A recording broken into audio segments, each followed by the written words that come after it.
We live with my girlfriend in her parents' house. We have enough money for a rented place, but my fiance's mom strongly recommended that we not move out to save money before the wedding. Honestly, my girlfriend Emily and I didn't want to waste money either, so we decided not to bother and live together without an official wedding for now. Although, logically, we are already living together, but an official marriage and a stamp in the passport do not change much. We decided that if we are already comfortable in our current circumstances, there is no need to rush into an official marriage. Besides, living with her parents allowed us to save more for the future, which was important to both of us. We wanted to eventually have a beautiful wedding and maybe even start thinking about buying our own place. I have a great relationship with her mother, Patricia. Patricia is a little overweight, but that doesn't stop her from leading an active lifestyle. She spends most of her time in front of the TV watching exercise videos on YouTube. It's impressive how she manages to stick to her daily routine. She seems to genuinely enjoy it, and I can tell it makes her feel good about herself. Her husband, Michael, works shifts and is often away. He usually stays home for 2 months and then works another. When he's home, he doesn't do much around the house, but he makes good money, and I think Patricia loves him for that. We've been living with them for about 2 months now, and in that time I've done more housework than Michael. Still, I like him. He's a quiet guy, and I respect the fact that he works hard to provide for his family. When he's around, he tells interesting stories from his work, and I understand why Patricia fell in love with him. Patricia loves me like a native son and always praises me. I like her too. I'm attracted to full women. Emily is chubby too, but not as chubby as her mother. Sometimes I imagine what Patricia would be like in bed, fantasizing about those spontaneous scenes in the movies. It's not something I ever planned to do, but it's been on the back of my mind. Patricia has a certain charm about her, and her confidence is appealing. One day I was home and about to head to the gym when Patricia asked me to keep her company for a workout. She turned on a YouTube video, as usual, and I joined her. It was a very different workout from what I was used to, but I decided to go along with it. To be honest, I admired her fitness. Despite her full figure, she remained strong and determined. It wasn't just her body, but her determination and energy. I tried to touch her gently, politely, and Patricia smiled. She seemed to enjoy it. She even encouraged me to touch her more often. When the warmth of her hands met mine, my breathing quickened. I was wearing gym shorts, and it was obvious how it was all affecting me. Patricia probably noticed, but didn't let on. There was tension in the air, but it wasn't uncomfortable. It felt like we were both treading water, testing how far we could go without crossing the line. We were supposed to be doing abdominal muscle exercises, and she lay down next to me to do them. At one point she stopped while I continued, and to motivate me she took hold of my legs. The tension rose greatly, and I struggled to keep going. Patricia was watching me with a smile on her face, directing the situation in a way that I couldn't resist. Her hands on my legs were both supportive and intimate, and I could feel my pulse quicken. Soon she took the initiative, and I just lay there, drifting into my own little dream.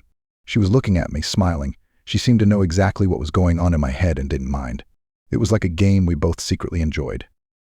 When we were done, she kissed me gently on the cheek, thanked me for the workout, and went to take a shower, while I just lay there for a while longer, just thinking about everything that had happened. I couldn't help but replay the moment over and over in my head.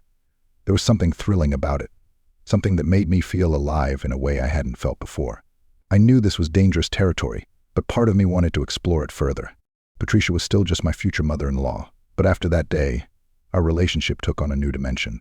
No longer was it just friendly involvement or help around the house. There was an unspoken bond, a kind of understanding that we both seemed to share. Later that evening, we all sat down to dinner together, Patricia, Michael, Emily, and I. Patricia acted completely normal, as if nothing had happened. She laughed and joked with everyone, and I couldn't help but admire how easily she switched from one role to another. Emily seemed happy, completely unaware of what had happened between her mother and me. Michael was in one of his usual good moods, telling stories from his work. I was feeling a mixture of emotions, guilt, excitement, curiosity. I kept casting glances at Patricia, and every time our eyes met, she gifted me with a knowing smile. It was as if we shared a secret that no one at the table knew about.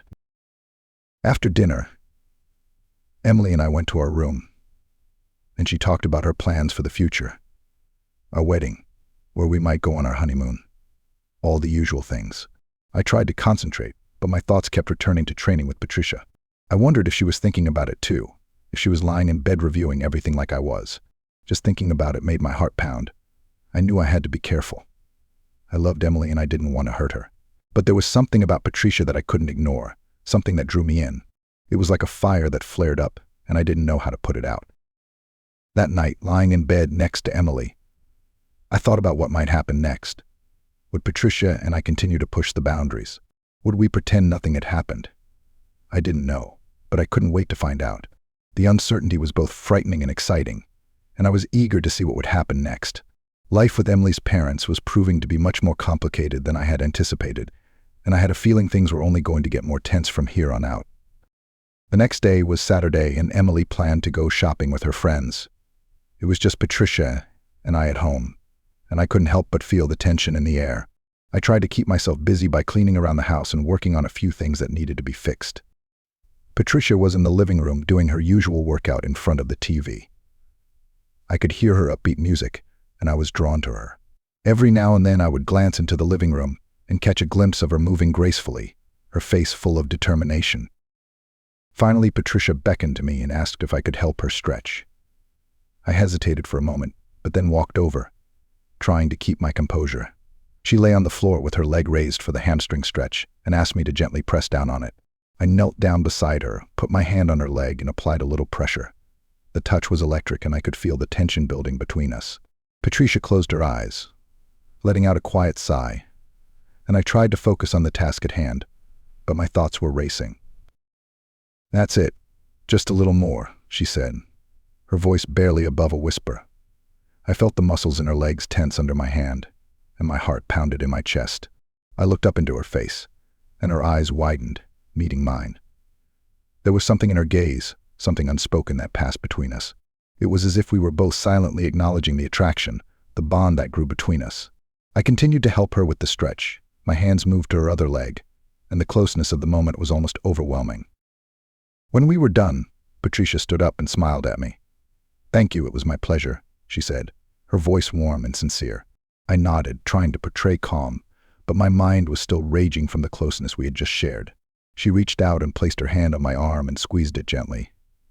"You're such a great help to me, you know that," she added, her eyes meeting mine. I swallowed hard, trying to find the right words. I like helping," I managed to say, and my voice shook. The rest of the day passed like a blur. Patricia and I continued to dance around each other, unspoken tension hanging in the air. Later, we found ourselves in the kitchen together, preparing dinner. Every time our hands touched or our eyes met, there was a spark, a silent acknowledgement of what had happened between us. It was exciting and scary at the same time. I knew we were playing with fire, but I couldn't help it. There was something about Patricia that drew me in that I couldn't resist. That night when Emily came home, I tried to act normal, but it was difficult. I felt like I was living a double life, torn between my love for Emily and my attraction to Patricia.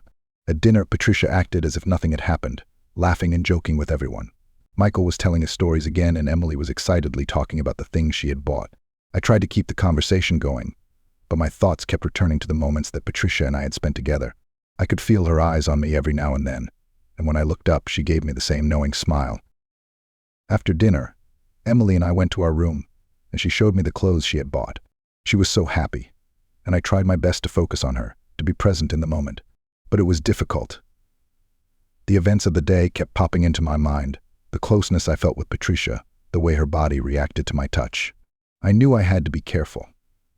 I didn't want to hurt Emily, but at the same time I couldn't deny the pull I felt for Patricia. It was like I was caught in a spider's web, and I didn't know how to untangle it. That night, lying in bed next to Emily, I couldn't sleep. My mind was spinning with thoughts of Patricia. I wondered if she was thinking about me too, if she was lying in bed revisiting the moments we had shared. The uncertainty was driving me crazy, and I knew things were only going to get more complicated from here on out.